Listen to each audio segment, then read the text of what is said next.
Assalamualaikum warahmatullahi wabarakatuh. Selamat pagi dan salam sehat buat kita semua. Di pertemuan hari ini kita akan bahas mengenai sistem ekonomi Indonesia. Apa itu sistem ekonomi Indonesia? Menurut Adam Smith, sistem ekonomi Indonesia adalah bagaimana cara manusia mempergunakan sumber daya yang terbatas untuk apa? Tentu untuk mencapai tujuannya. Melalui apa? Melalui mekanisme pasar bebas. Dan bila kita membahas mengenai sistem ekonomi Indonesia itu adalah sistem ekonomi Pancasila yang berlandaskan Pancasila dan Undang-Undang Dasar 1945. Untuk komponen dari sistem ekonomi Indonesia itu ada 3. Yang pertama tentu kebijakan pemerintah, di mana kebijakan pemerintah ada kebijakan fiskal, moneter, dan lain sebagainya. Untuk yang kedua itu struktur ekonomi. Jadi selain kebijakan pemerintah ada struktur ekonomi. Struktur ekonomi itu apa? Struktur ekonomi di mana Indonesia didominasi oleh sektor jasa dan juga sektor industri.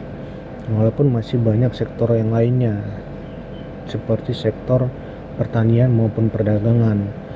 Untuk yang ketiga yaitu dinamika pasar, di mana Indonesia menganut sistem ekonomi dengan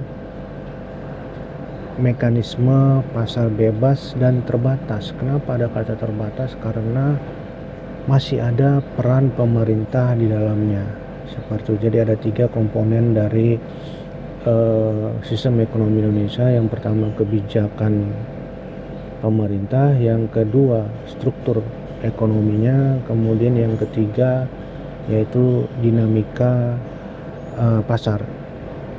Jadi yang ketiga ini saling berhubungan. Kalau kita lihat sejarah sistem ekonomi Indonesia ini akan dimulai dari masa kolonial, kemudian masuk ke pasca kemerdekaan dan juga era reformasi sampai sekarang. Jadi ini mengalami perkembangan mulai dari masa kolonial di mana kita dijajah oleh Belanda dan juga Jepang.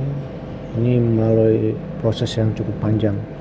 Beberapa tantangan sistem ekonomi Indonesia, yang pertama yaitu kesenjangan ekonomi. Ini sangat terlihat. Artinya kesenjangan ekonomi ini menjadi masalah yang cukup penting dalam sistem ekonomi Indonesia. Kemudian yang kedua apa?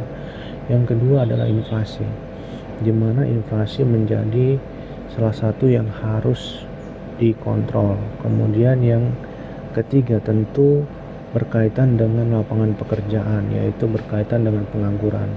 Saya kira masih banyak yang bisa dibahas. Demikian, semangat selalu dan ingat yang namanya belajar itu seumur hidup.